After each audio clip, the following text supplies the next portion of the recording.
બાળક હોશિયાર હોય અને બાળકની અભિવ્યક્તિ સારી હોય, આ બે વાતમાં ક્યાંક થોડોક ડિફરન્સ જોવા મળે છે. માર્ક્સ ખૂબ સારા આવતા હોય એવું બાળક ક્યાંક અભિવ્યક્તિમાં કાચું પડતું હોય છે. તો સાહેબ, બાળકની અભિવ્યક્તિ વધારવા માટે શું કરી શકાય? એટલે એક તો આપણે અભિવ્યક્તિની જે રીત છે ને, આપણે એવું માને કે બાળક બોલે એ જ અભિવ્યક્તિની બહુ જ બધી રીતો છે. બાળક ચિત્ર કરે તો એમાં પણ એના વિચારો વ્યક્ત થાય, બાળક કંઈ લખે તો પણ, બાળક ગાય તો પણ, બાળક વાર્તા કહેતો. મેં વાર્તાની વાત કરી તો મારી દીકરી છે ને એ લગભગ 3 વર્ષની થઈને ત્યારે એ વાર્તા કહેતી. અમે ઊંઘતી વખતે અમે એને વાર્તા કહીએ અને જાગતી હોય ત્યારે એ વાર્તા કહીએ. એટલે આપણે એની વાર્તાની શરૂ કરીએ ને એટલે બધા જ પક્ષીઓ અને પ્રાણીઓ બધા જ આવી જાય અને બધા એકબીજાની સાથે ઇન્ટરેક્ટ કરતા હોય અને બધા પોઝિટિવ.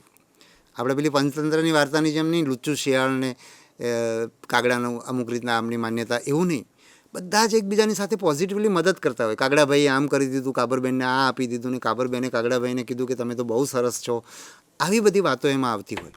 એટલે જે અભિવ્યક્તિ, અને એના કારણે જ કદાચ મેં તમને આગળના પ્રશ્નમાં કીધું કે બધી ભાષાઓ પર એની જબરજસ્ત પકડ છે. એનું કારણ કદાચ આ હશે. અમે એને ખૂબ બધી વાર્તાઓ કીધી, એણે પોતે પણ વાર્તા કીધી. હવે આ, અને બાળકને આપણે જ્યારે આ નહીં કરવાનું, આમ જ કરવાનું, તું બહુ તોફાન કરે છે, તું શરમાળ છે, તને બોલતા નથી આવડતું, બાજુવાળો સરખામણી આપણે કરીએ કે બાજુવાળો છોકરો કે છોકરી તો કેટલું સરસ બોલે છે, કેટલું સરસ ગાય છે, આ બધું રોકવાની વાત છે. અને બાળકો બધા સરખા નથી હોતા. મારા જેવા શરમાળ હોય, બરાબર છે, અને શરમાળ હોવાથી મેં તો બહુ બધું સાંભળ્યું છે બચપણમાં, એટલે હું એની પીડા બાળકની પૂરેપૂરી સમજું છું. એટલે બાળકો શરમાળ હોય તો આપણે એને શરમાળનું લેબલ મારી દઈએ અને પછી એને એક્સપ્રેસ કરવા માટેનું પેલું કહીએ. પછી બાળક એક્સપ્રેસ કરે ત્યારે આપણને એમ થાય કે એણે આમ નહીં બોલવું જોઈએ, તેમ બોલવું જોઈએ, તો આપણને આનાથી એના સંસ્કારો બગડી જશે. એવી બધી આપણને જે ચિંતાઓ હોય છે ને, એ ચિંતાઓ આપણને બાળકને વ્યક્ત નથી થતું. બીજું, બાળક બીજા બાળકો સાથે રમે ત્યારે અભિવ્યક્ત થતું હોય છે. સરખા બાળક સાથે બહુ સહેલાઈથી અભિવ્યક્ત થતું હોય છે. એટલે એ પણ એક અભિવ્યક્તિની ટેવ છે.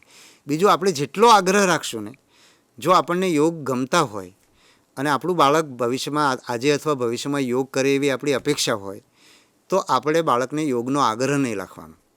આપણે જ્યારે આગ્રહ રાખીએ ને ત્યારે એ બાળક એ વસ્તુ જિંદગીમાં નહીં કરે. તમે મોટાભાગના યોગાચાર્ય જુઓ, એમના સંતાનો ક્યારેય યોગ નહીં કરતા હોય. તમને એક બીજો અનુભવ કહું. એક જગ્યાએ હું વિપશ્યના શિબિરમાં ગયો હતો અને પછી મારે રેલવે સ્ટેશન જવાનું હતું.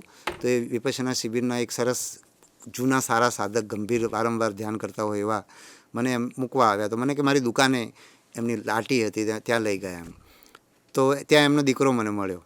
તો કે મારો દીકરો છે ને 10મા 11માં હતો ને ત્યારે બાળકોની શિબિર થતો ને તેમાં કાયમ જતો, પણ હવે જતો જ નથી. એટલે મેં એમને એમ કીધું, મને જેમ સૂઝ્યું એ પ્રમાણે મેં ત્યારે કીધું કે તમે છે ને 10મામાં બહુ આગ્રહ કરીને મોકલ્યો હશે. તો સાહેબ, એવું જ થયું છે. અને છોકરાએ પણ તરત એવું કીધું. બરાબર. એટલે જો આપણે આપણા બાળકને કંઈક કરાવવા માગતા હોઈએ તો એ આગ્રહ નહીં કરીએ ને તો એ કરશે. હવે હું મારી દીકરીનો દાખલો આપું. એને ચિત્ર કરવું બહુ ગમે, આજે પણ ગમે છે. બરાબર. એકવાર 9મા ધોરણમાં એણે પેલા ફેશન ડિઝાઇનના સ્કેચ શરૂ કર્યા. તો રોજ એક સ્કેચ બુક, મતલબ પેલી ડ્રોઈંગ બુક ભરી દે.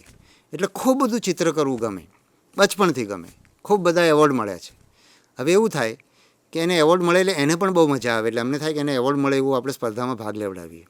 એટલે અમે સ્પર્ધાનું એને લગભગ એવું માનો ને કે 8-9 વર્ષની થઈ હશે કે 10 વર્ષની થઈ હશે, અને અમે એને સ્પર્ધા માટે કહીએ અને એ પછી સ્પર્ધા માટે બનાવે.